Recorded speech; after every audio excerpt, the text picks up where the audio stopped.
Welcome back to another powerful episode of PowerTalks. Now, we are at a really interesting point in the GCC story. India isn't just a back office for global companies anymore, it is becoming the center for product, platforms, and innovation. And this panel looks at that shift from two very different angles, one from inside a global automotive technology hub, and the other from the people designing the next generation of GCC-ready workplaces. I'm joined by Jonas Olsson, head of Volvo Cars India Tech Hub, and Manish Gupta, Director-CRE at Regalia Business Parks. Well, thank you, gentlemen, for joining us for this conversation.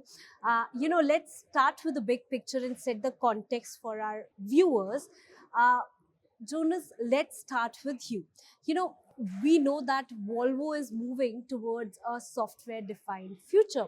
So, talk to us about, how does the India Tech Hub contribute to that vision? Great to be here. And I think that let us start with the reason why Volvo Cars is here in India. And I think the prime reason for that is the abundance of talents that we see in the market. The technology talent, the digital talent, with everything from legacy technology knowledge to emerging tech to cutting edge tech, etc. Right? So the access to highly skilled talent, I think, is one of the prime reasons.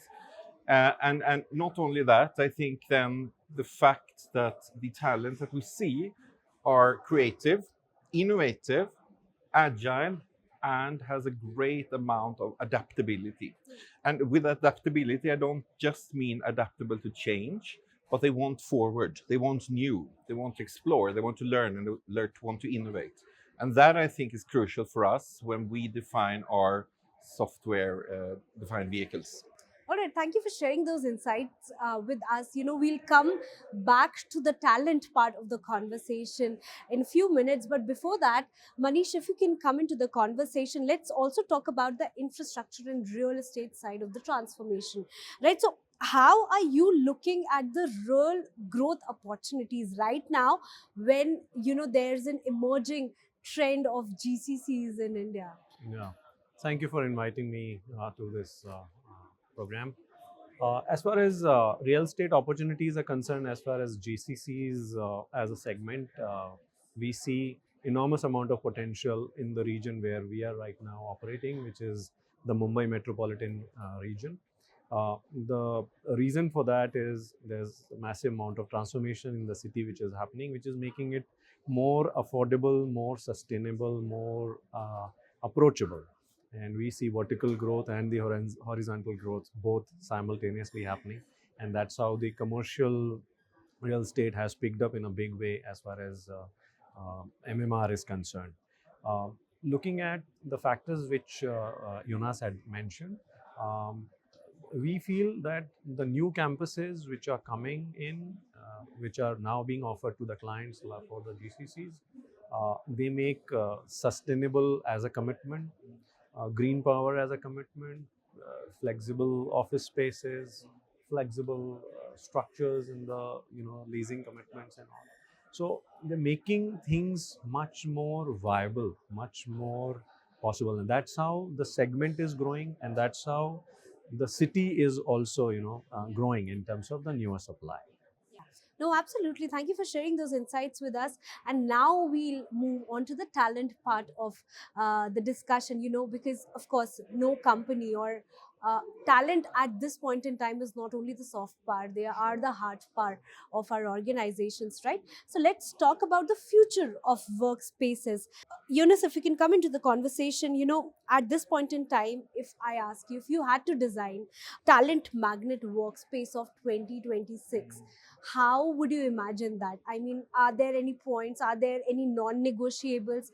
Are there any things that you would want to stop immediately? Yeah, How will it yeah. look like? I think that being in Bangalore for the past 20 years, I think that the non-negotiable part is connectivity. The first thing that people ask when we start looking at the new offices is it close to a metro? How is the road situation? And I think, I mean, in a way, it's a bit sad that the basic infrastructure is like the first thing that people ask about, but that's how it is, right? So connectivity, I think, is really one of those points that people are looking for.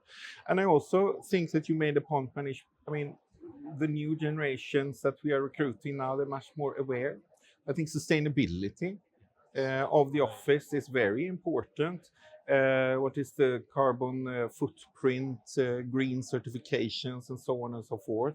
And I think the third part is also, since we see that the borders between work and free time gets more and more fluid, the leisure part is very important as well. And then I don't mean, as you mentioned, bean bags and so on and so forth, right? But I really mean, wellness, gyms, tennis courts, whatever it can be, right? So I think that given the fact that we see much more fluidity in work versus life, making sure that you have appropriate options for leisure is important for us. Yeah, basically embedding all these employee experience into your culture as well, right? And when we talk about the culture and the workspaces, of course, it is also design and the architecture part, is also a part of this, and how employee can experience the well-being, the wellness part that you were talking about as well. So Manish, from a workspace perspective, what are your non-negotiables? What are those non-negotiables that help to create that sense of purpose among employees, and of course the belongingness for employees as well? See, as far as our non-negotiables are concerned, I think sustainability is at heart of our development. Until unless the client defines the specs for us that okay, we want only this kind of a build out, which is typically a glass kind of a facade kind of a thing. We would like to stick to a neoclassical design because we find that is much more energy efficient because of the way the building is designed itself in terms of the concrete to the the glass ratios. It cut down heat significantly. Energy costs are lesser. You do not create heat island effects, and neighborhood is not warming up to that extent. That is first non-negotiable for us. What we are also trying to do is, if we are able to engage with the clients right at the beginning in the design stage, then what we generally do is it's a collaborative effort of creating a design.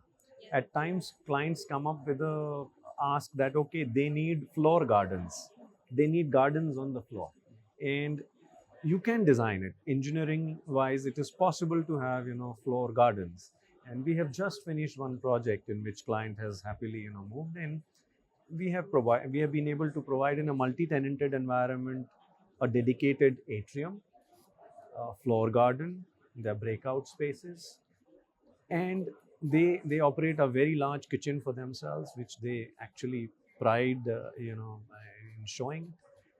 So those things are possible when you are collaborating with the client right at the beginning, and these are the things that we bring to the table when we build new structures. So possibilities are endless, and for us sustainability is the key metric. All right, thank you for sharing those insights with us. But gentlemen, now let's shift our focus to the bigger industry picture. And Jonas, if you can come into the conversation, we know that many GCCs in automotive space are engineering focused delivery centers, right? So, but help us understand what makes the digital first hub different from those centers, both in terms of hiring and creating that kind of ecosystem required for cross-functional teams. I think first and foremost is that the background of the people that we recruit are typically not always standard engineers, right? We have people who have backgrounds within financial domains, we have user experience people, we have designers, product designers, which I think makes our culture more diverse to a certain extent. Not everyone is a mechanical engineer, and I think diversity creates, again, creativity, innovation. So I think that is a clear benefit that we have, being a digital first hub, the fact that we have a very diverse background of our people, where they come from and so on, and also drives how the people development should look in a very different way, right? We cannot stick to perhaps a very traditional way of retaining people, attracting talent, when we have a very, very young workforce to start with.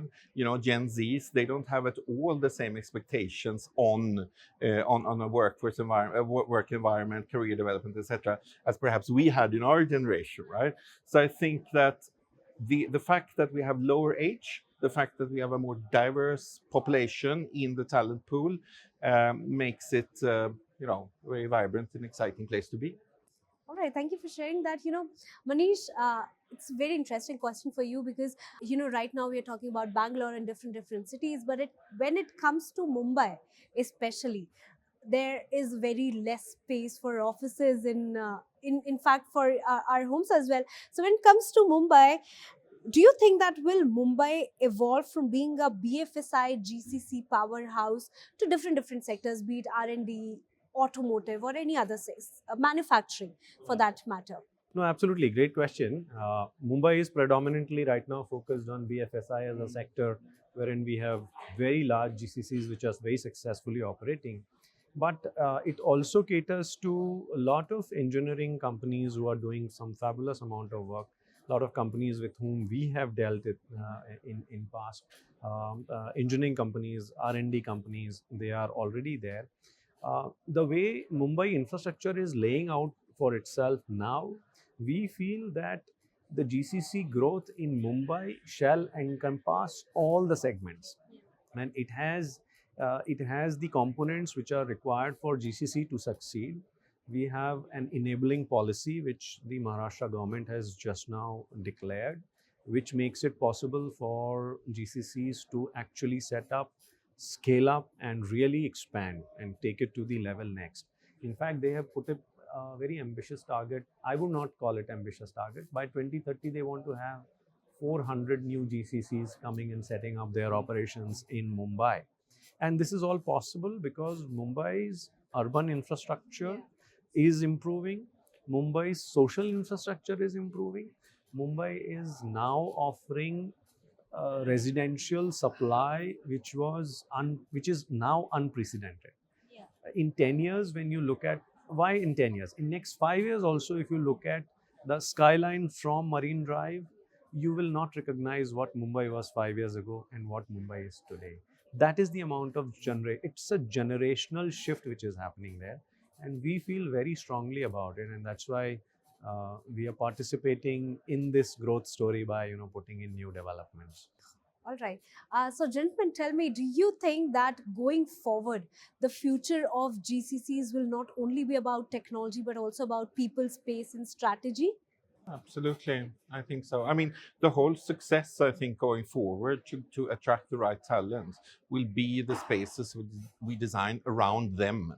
We cannot design a space without thinking about who are we going to put there, And I think those needs have evolved dramatically the past 10, 20 years. I completely agree with you. And the way corporates are taking care of the requirements of their employees, whether, as I said, in terms of breakout spaces, the green areas, another non-negotiable is now health and wellness. Now your indoor air quality becomes one of the major focus areas wherein most of the corporates are working, and most of the new offices they are providing it. Your green power becomes a non-negotiable again. So these are some of the features. The newer facilities are being run like hospitality projects.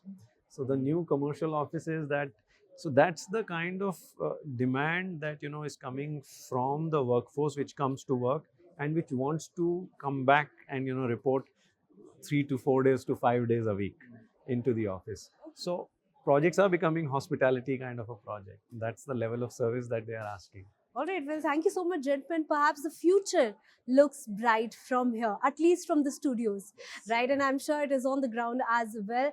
And to our viewers, this is where the GCCs are heading to. Product first and talent first. And of course, deeply rooted into the India's growth story. Stay tuned for many more such insightful conversations only at ETGCC.